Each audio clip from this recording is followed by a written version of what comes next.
بسم اللہ الرحمن الرحیم۔ صرف 5 منٹ کا مدرسہ قرآن و حدیث کی روشنی میں 103واں دن 13 ربیع الثانی۔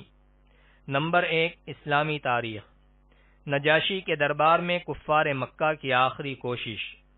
جب کفار قریش بادشاہ نجاشی کے دربار سے اپنی کوشش میں ناکام ہو کر نکلے تو عمرو بن عاص نے کہا کہ میں کل بادشاہ کے سامنے ایسی بات کہوں گا جس کی وجہ سے وہ ان مسلمانوں کو بالکل ختم کر ڈالے گا۔ اگلے روز عمرو بن عاص نے نجاشی کے پاس آ کر کہا کہ یہ لوگ حضرت عیسیٰ کی شان میں بہت ہی سخت بات کہتے ہیں۔ نجاشی بادشاہ عیسائی تھا، اس نے صحابہ کو بلوایا اور پوچھا، تم لوگ حضرت عیسیٰ کے بارے میں کیا کہتے ہو؟ حضرت جعفر نے فرمایا، ہم وہی کہتے ہیں جو ہمارے نبی صلی اللہ علیہ وسلم نے فرمایا ہے کہ حضرت عیسیٰ علیہ السلام اللہ کے بندے اور اس کے رسول تھے اور خدا کی خاص روح اور خاص کلمہ تھے۔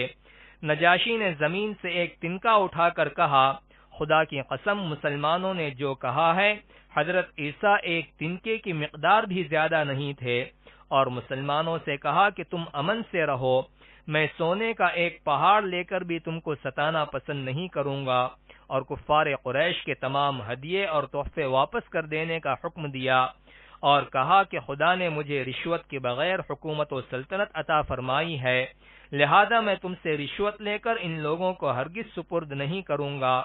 دربار ختم ہوا، مسلمان بخوشی واپس ہوئے اور قریش کا وفد ذلت و رسوائی کے ساتھ ناکام لوٹا۔ نمبر 2، اللہ کی قدرت۔ عبرتناک انجام۔ قرآن کے بیان کے مطابق خدائی کا دعویٰ کرنے والے فرعون کی نافرمانی جب حد سے بڑھ گئی تو اللہ تعالی نے سمندر میں ڈبا کر ہلاک کر دیا، اور ساتھ ہی یہ اعلان کیا کہ اس کی لاش کو آنے والے لوگوں کے لیے عبرت بناؤں گا۔ چنانچہ محققین کی رائے کے مطابق فرعون کی لاش 1881 عیسوی میں سمندر سے ملی، جو تقریباً 3116 سال بعد سمندر سے نکالی گئی، اور اتنی لمبی مدت گزرنے کے بعد بھی لاش کو گلنے سڑنے سے محفوظ رکھا، جو آج بھی مصر کے میوزیم میں موجود ہے۔ آخر وہ کون سی ذات ہے جس نے سمندر میں بھی اس کی لاش کو محفوظ رکھا؟ یقیناً اللہ کی ذات بڑی قدرت والی ہے۔ نمبر 3، ایک فرض کے بارے میں، وضو میں چمڑے کے موزے پر مسح کرنا۔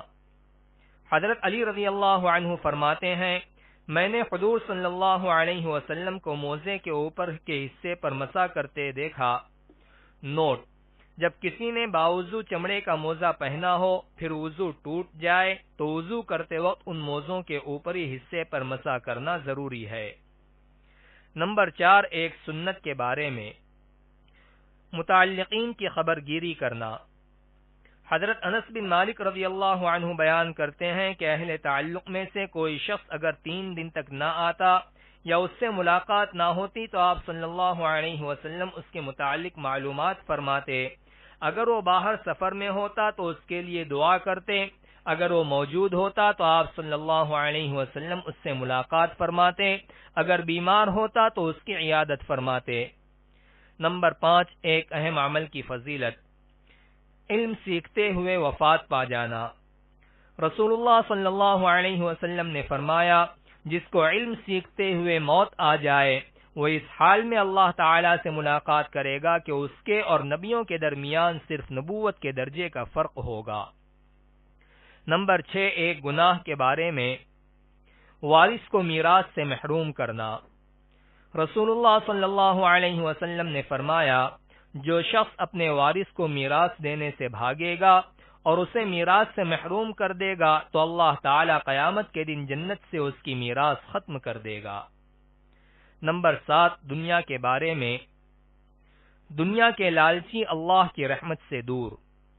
رسول اللہ صلی اللہ علیہ وسلم نے فرمایا، قیامت قریب آ چکی ہے اور لوگ دنیا کی حرص و لالچ اور اللہ تعالی کی رحمت سے دوری میں بڑھتے ہی جا رہے ہیں۔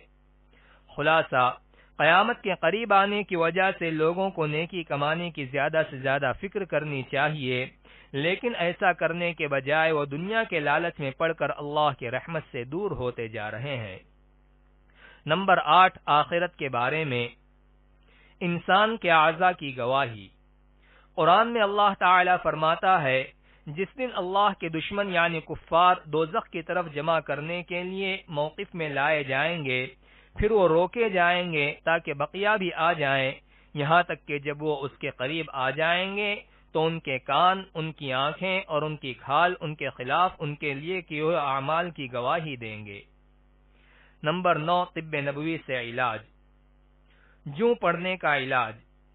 ایک روایت میں ہے کہ دو صحابہ نے رسول اللہ صلی اللہ علیہ وسلم سے ایک غزوے کے موقع پر کپڑوں میں جوں پڑ جانے کی شکایت کی تو رسول اللہ صلی اللہ علیہ وسلم نے ان دونوں کو ریشمی قمیص پہننے کی اجازت دی۔ فائدہ: جوں پڑنا ایک مرض ہے جس کا علاج آپ صلی اللہ علیہ وسلم نے اس موقع پر ریشمی لباس تجویز فرمایا۔ یہ لباس اگرچہ عام حالات میں مردوں کے لیے ناجائز ہے، لیکن ماہر حکیم یا ڈاکٹر اگر ضرورت کی وجہ سے تجویز کرے تو گنجائش ہے۔ نمبر 10، قرآن کی نصیحت۔ قرآن میں اللہ تعالی فرماتا ہے، تم صبح و شام اپنے رب کو اپنے دل میں گڑ گڑا کر ڈرتے ہوئے اور درمیانی آواز کے ساتھ یاد کیا کرو اور غافلوں میں سے مت ہو جاؤ۔